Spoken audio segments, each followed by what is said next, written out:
deep in my heart, I was like, this isn't it. I was like, this can't be what you've intended for me.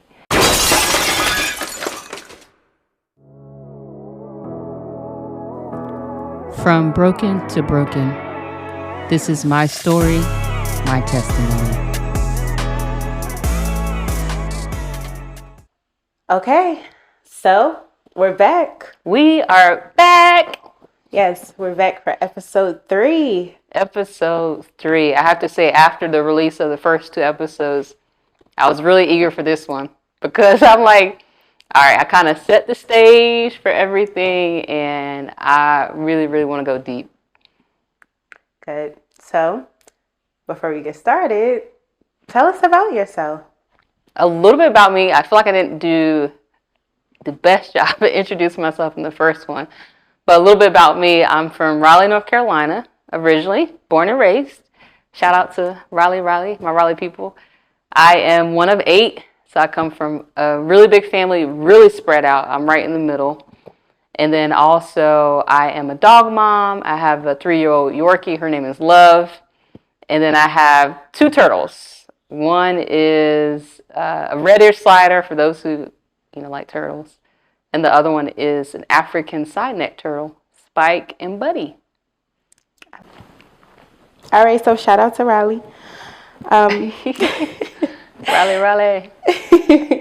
Tell us about your walk with God prior to giving him your yes. My walk with God prior to the yes, I think it's best to start in my childhood.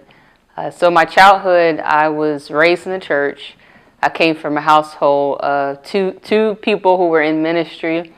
And what that meant was, it meant that one, we were in church all the time. So we were in church for Tuesday Bible study. You were there for choir practice, dance rehearsals, and then Sunday church. But also it meant that God was instilled in me from a very young age. So I was one, even at a young age, exposed to different things like speaking in tongues. That was the norm in my household. My mom was and is still a woman of prayer. So I just remember those mornings when I would be asleep where I could feel the little crosses on my forehead and smelling the olive oil as she would anoint us. But I would say from the time I was very young, God was instilled in me. And it was pretty much instilled in me to the sense of you need to always pray, go to God for everything, and then also about having a relationship with him. So I said that as a foundation because from the moment I was young until I would say probably when I graduated high school, church was a big part of my life. I was in church all the time, as long as, during that period of time. But then right after high school, when I went to college, I stopped going. And to give you a little bit of history too, as I've talked about before, late high school is also when I first started dating women. So during that time frame, as I spoke about in the last video, I hid it from my parents. They didn't know. I knew biblically, I knew how God viewed it. I knew that it was wrong. And I think because of that, I avoided the church. I avoided Bible studies. I even also didn't want to be around believers, followers of Christ. And I think it was because, one, it was because of how when I got around believers, it reminded me of what I was doing. So because of that, I just fully didn't go to church. And that continued for years and years and years. There were moments where I would go. But usually it was like, hey, my dad would say, hey, for Father's Day, the only thing I want is for y'all to come to church with me. And I'm like, all right, I'll go. But with that being said, pretty much after high school, my relationship with God changed because of the fact that I wasn't consistently in community with believers. I wasn't consistently being fed the Word of God. And so what that meant was, during that time frame, as I mentioned, I started doing things my way. So to fast forward, pretty much prior to my yes, so my yes was in 2021. So prior to my yes, I'm not in church. I'm dating women. I'm drinking, getting drunk, partying. I'm doing all those things. And so If you looked at my life through a lens, I was doing things that didn't align with God's word. But you know what? At the end of the day, I thank God for his grace, because it's really because of that why I'm here today.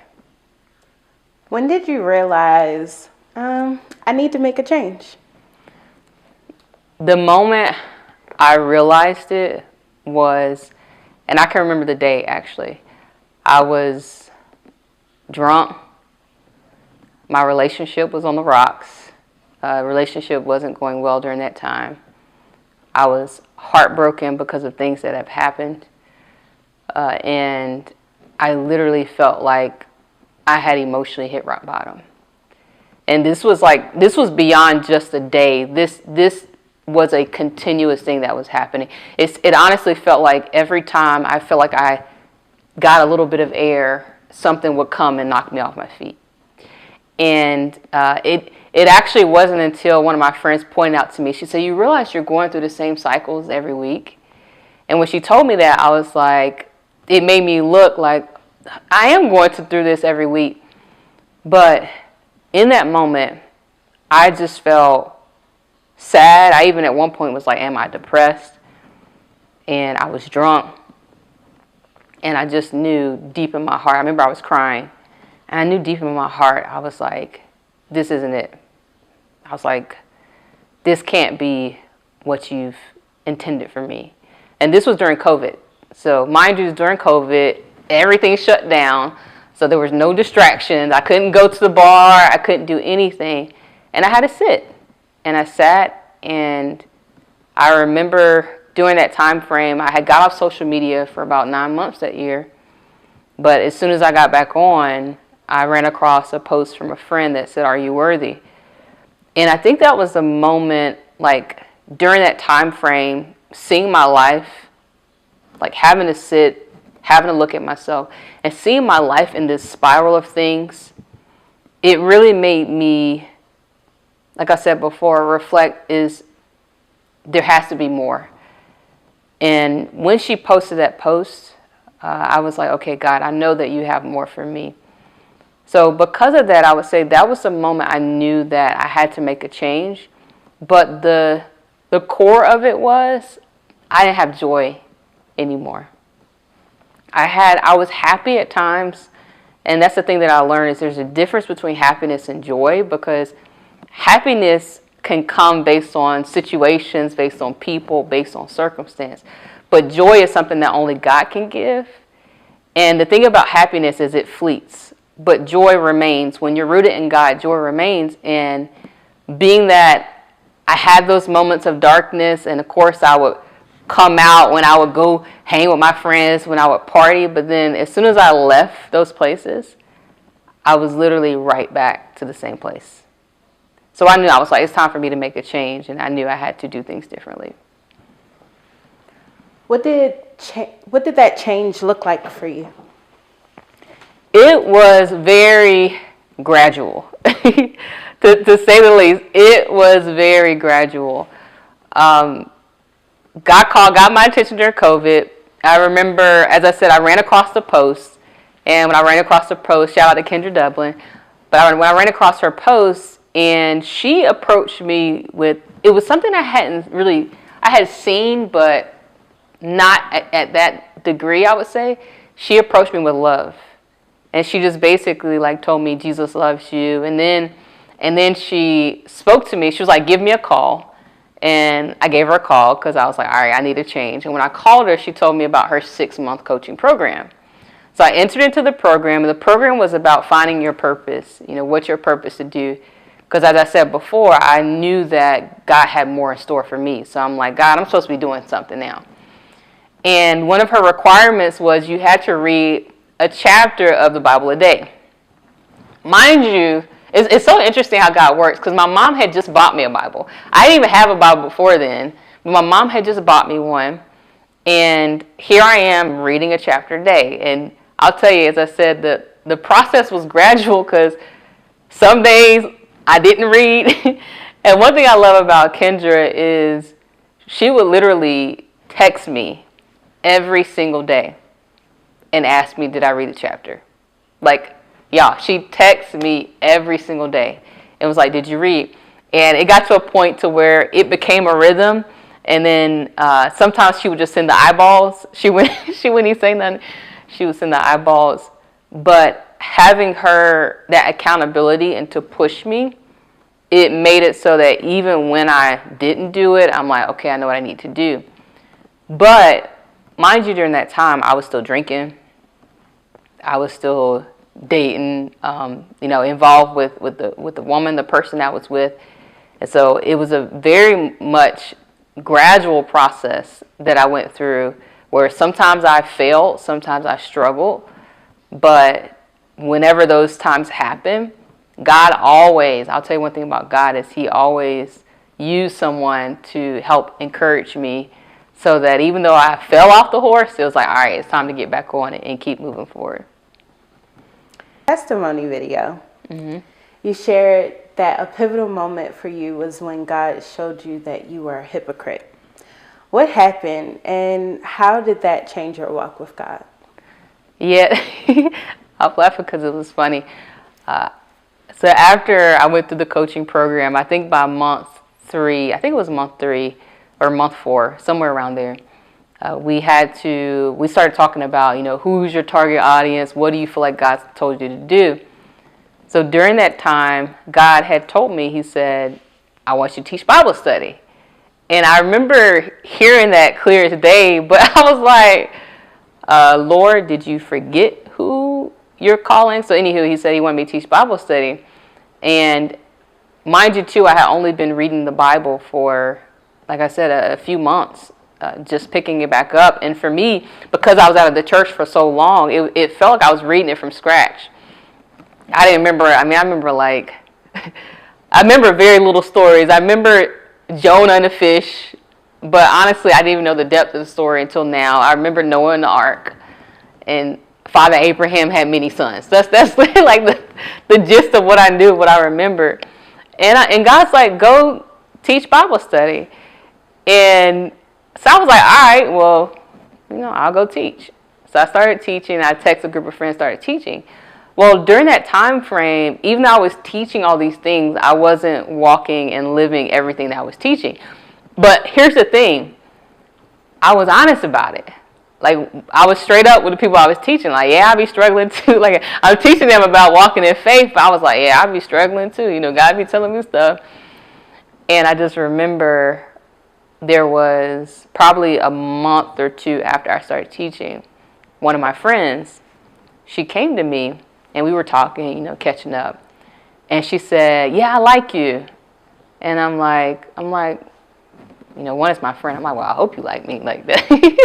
But when she said, yeah, I like you, I was like, yeah. She said, because you teach, but you be doing your thing.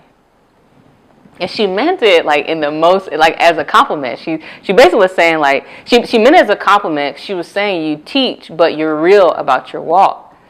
But in reality, when she said that, God showed me you're a hypocrite. Because even though she meant as a compliment, what it spoke to me, it was like, here I am encouraging all these people what they should be doing, praying with them, like holding their hands and trying to talk them through it. But I wasn't doing it myself. And when the Lord held up a mirror to my face and showed me that I wasn't doing it, it really penetrated me in my heart. And I knew that day, I said, I'm going to have to make a decision. I knew that I couldn't continue to straddle the fence is what I was doing. But I knew that I couldn't continue to straddle the fence anymore.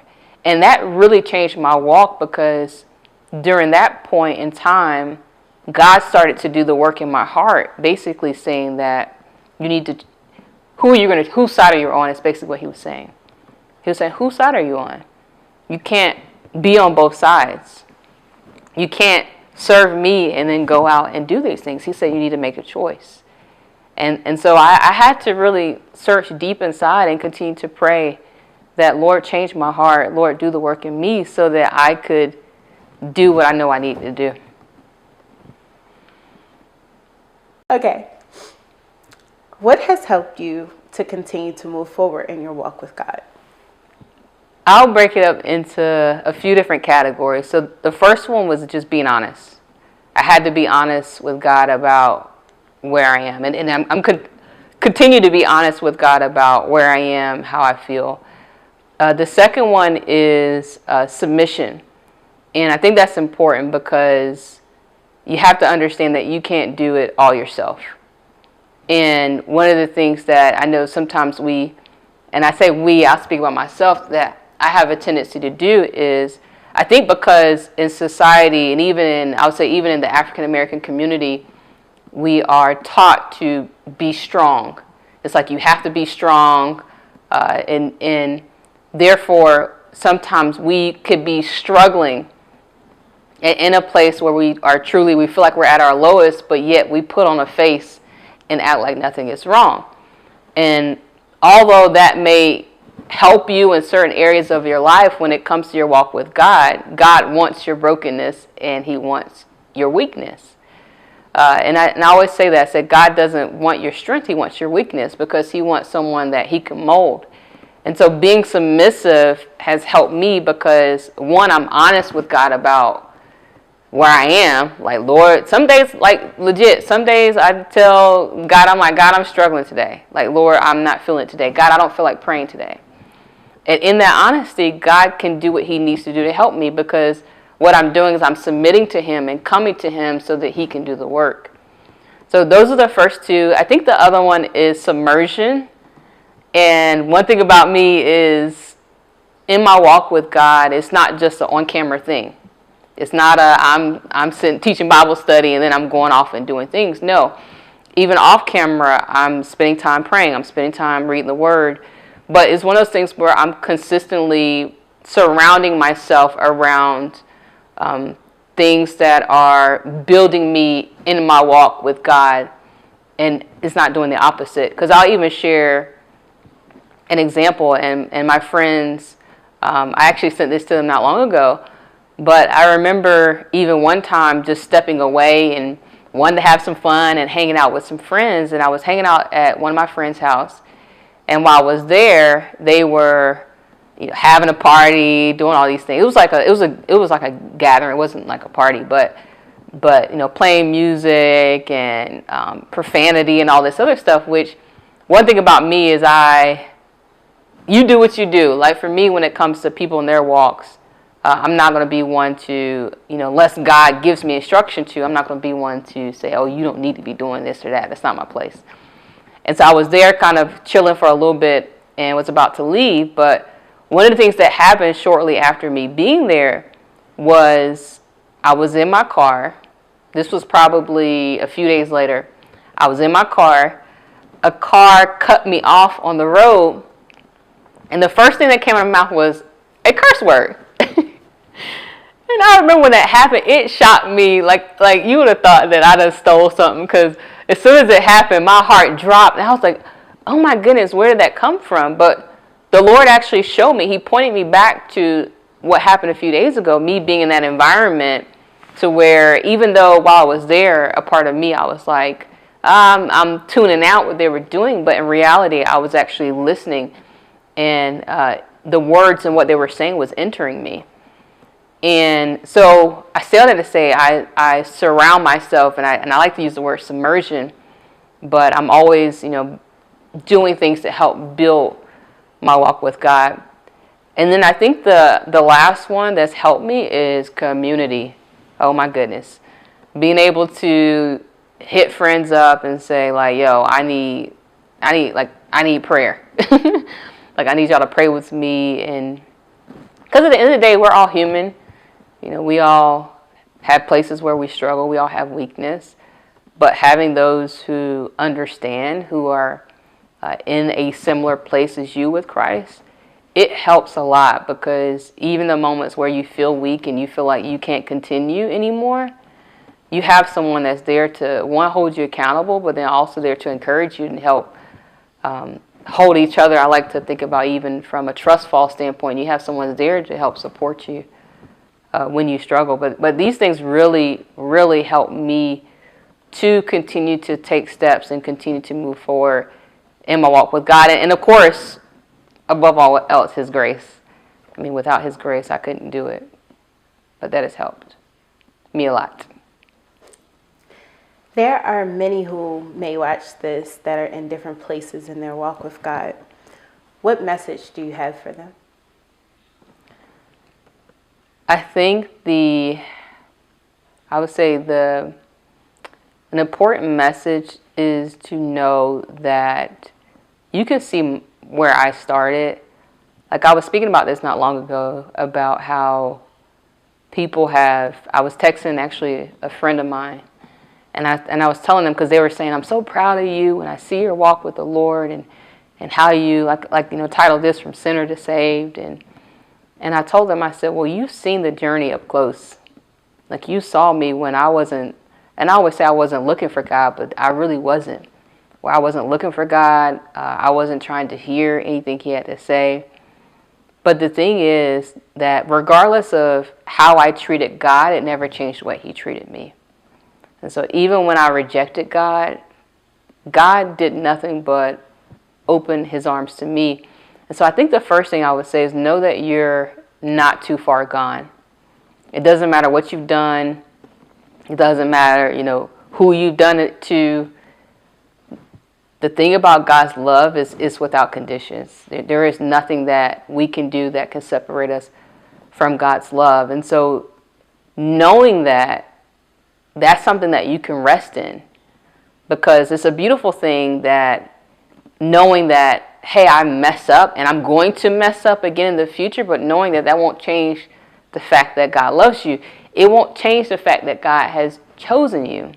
It won't change the fact that God has called you. And you can rest in that. But then also going to God and like I said, just being upfront with him about where you are. Being honest with him to say, God, I know, even knowing that he has called you. Because I knew that God called me from the time I was a child. From the time I was born, I used to get prophetic words all the time about how God has called you to do this and that. And so I knew that there was a great calling on my life, but regardless of that, I still had to figure it out myself. But through me trying to figure it out and doing all these things, one of the things that I stand on is the fact that God calls us knowing the mistakes we're going to make. God didn't disqualify you because of the fact that you're going to mess up. No, God chose you and created you even knowing everything that you're going to go through. And so know that the mistakes will come. Know that there will be times that you feel like I'm a failure. But know that you're not. Know that God loves you anyway. Know that God created you specifically for the purpose and that assignment, that thing that he has given you. And so I just want to encourage everyone to rest in that. Rest in it and be real with him. Because if you do that, he will definitely show you he's faithful, and he will help you get through anything that you're going through. What advice would you give to those who are interceding for someone or those who God has called in the ministry? Don't give up praying. I think that's the biggest one, is especially if you're someone who's, maybe you're a parent, maybe you're a family member, maybe you're a minister, a pastor, is to don't give up praying. I get people that come to me all the time, especially after I went public about my story. People come up to me all the time, and the question they ask is, well, I have this daughter, or I have this cousin who is in same-sex relationships, or even same-sex marriage.